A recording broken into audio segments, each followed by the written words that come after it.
I take it back.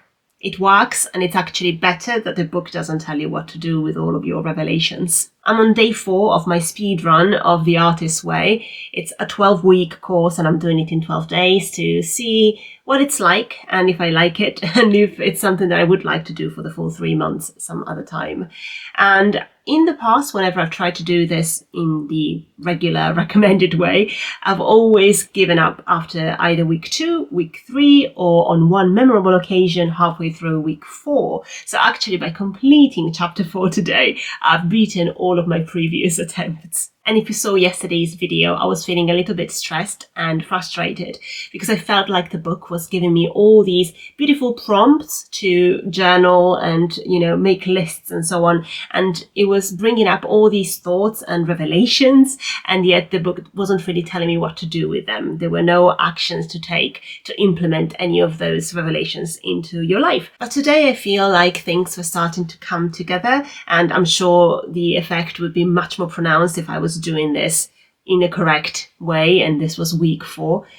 But even for me, doing it so quickly, the morning pages today started to really be practically useful, and that was kind of my stress with yesterday's prompts. I felt like there were no practical things to do. I was just doing a lot of thinking. And today, the morning pages, I used them to change my mood. I was feeling kind of rushed and busy. I mean, it's all very relative. I'm not actually very busy at all, but I felt busy. And I was writing my morning pages and I thought, I'm in control here. I don't need to feel this way. And then I felt chill instead. And then at some point I couldn't focus on some of the tasks.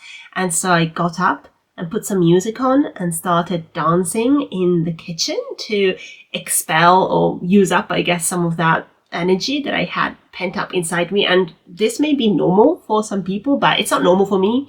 I wouldn't usually do that. I kind of avoid moving if I can. And so that was interesting, and it was related to something that came up in one of the journaling prompts yesterday. So turns out it was doing something in my brain. So actually I do take it back.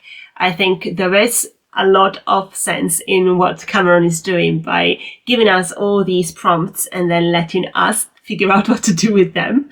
Because I think, one, this way, the very important things will rise to the top because they will keep coming up again and again in the morning pages and in the exercises and in the tasks. So at some point, you won't be able to ignore it anymore. And it'll only be the things that are really going to make a big difference to your life that will rise to the top this way. And the other thing is that this way, I guess you can feel self-sufficient for the future. If the book was holding your hand and telling you exactly what to do with each of the revelations, then you might feel that after the book is over, after the course is over, you don't know what to do with all the other thoughts that you're going to keep on having for the rest of your life. Whereas this way, you do know what you're going to do. You're going to get thoughts and revelations in the future, and you're just going to morning page your way through them.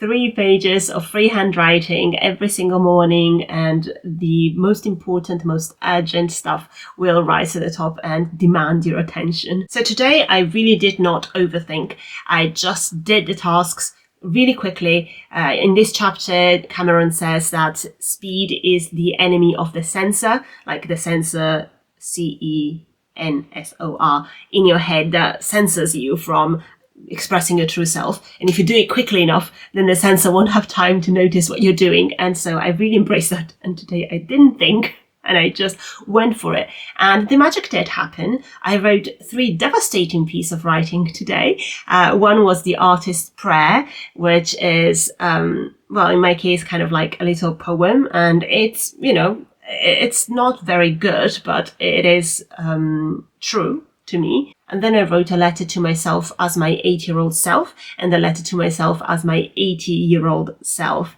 And wow, those were very deep letters that I was not expecting to come out of me fully formed with no planning. And then as a counterpoint, I actually did try to do some planning. So one of the tasks was to describe your ideal environment. First, I described it in my own words, and then Cameron says to try and find a picture or draw one and so on. And I thought, you know what? I am doing this in one day. I don't have infinite time. I can't just find pictures out there in the wild, in magazines or whatever. So I'm just going to go to my Pinterest board. I'm going to print out a couple of those pictures and use that to make some sort of collage. And this collage fought me tooth and nail. It did not want to happen. It was so much harder than every collage I've ever made out of actual found pictures. And I thought this would actually save me time, but it did not at all. And actually, what brought the collage together were two things that were unplanned. So I tried to find a background picture from a magazine, and I found one that the scale was all different. And I think if I'd printed it out, I would have probably found a picture that was in the same scale as the other pictures I'd printed. Not that they're all in the same scale, but they're kind of small. And instead I had this very big picture of dandelions, and I thought, of course, yes, in my ideal environment, I am only a few centimeters tall, right? Of course I am.